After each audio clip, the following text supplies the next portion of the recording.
Day one was a little bit hectic.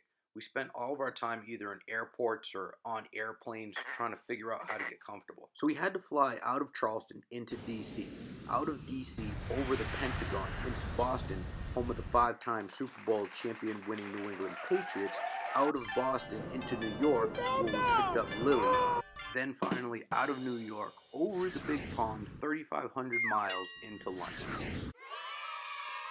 Once in London, we found the 3 best ways to get around was by taking the train or tube, riding the double-decker tour buses, or taking a London taxi, also known as a black cab.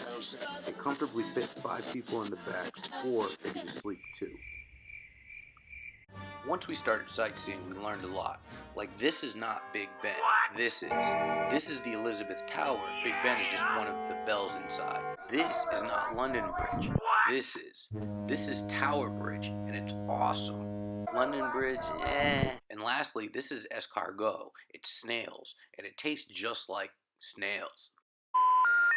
We went to Buckingham Palace, but they wouldn't let us in. Then we went to Westminster Abbey, where they let us in, but wouldn't let us take any pictures. So then we decided to cross the River Thames on the Golden Jubilee Bridge so we can get a better look at the London Eye. Unfortunately, when we got there, the Ferris wheel was already closed, so we didn't get to ride it, but it was still really impressive to see up close and in person. During the rest of our travels, we saw a whole bunch of other cool and interesting things like architecture, sculptures, this guy, and this thing. They had little tree huts and upside down trees. They had pretty birds, brave birds, scary birds, and even birds that can go upstairs, but they weren't good at reading directions.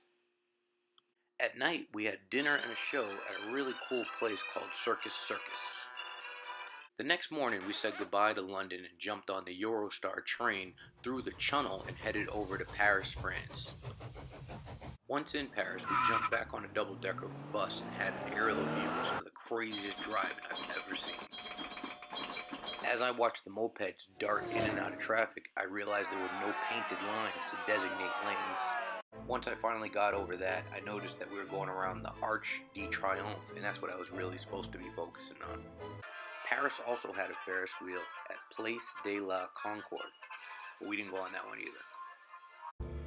We did, however, go to the Louvre, the world's largest museum.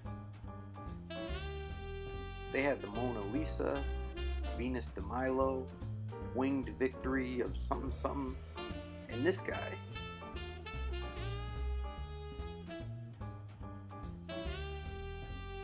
Then we have the pièce de résistance, the Eiffel Tower. No pictures or videos can do this massive monument the least amount of justice. It's the kind of thing you gotta see in person up close for yourself. And being that we came all this way for this once-in-a-lifetime experience, I decided to propose. After that, we pretty much packed it up, did all the traveling again, this time in reverse, and headed for home. All in all, it was an excellent trip. Can't wait to go back. Things to remember: if you want to go on the London Eye, get there early before they close. Make sure someone else is driving because they're nuts. And for God's sakes, don't eat the snails.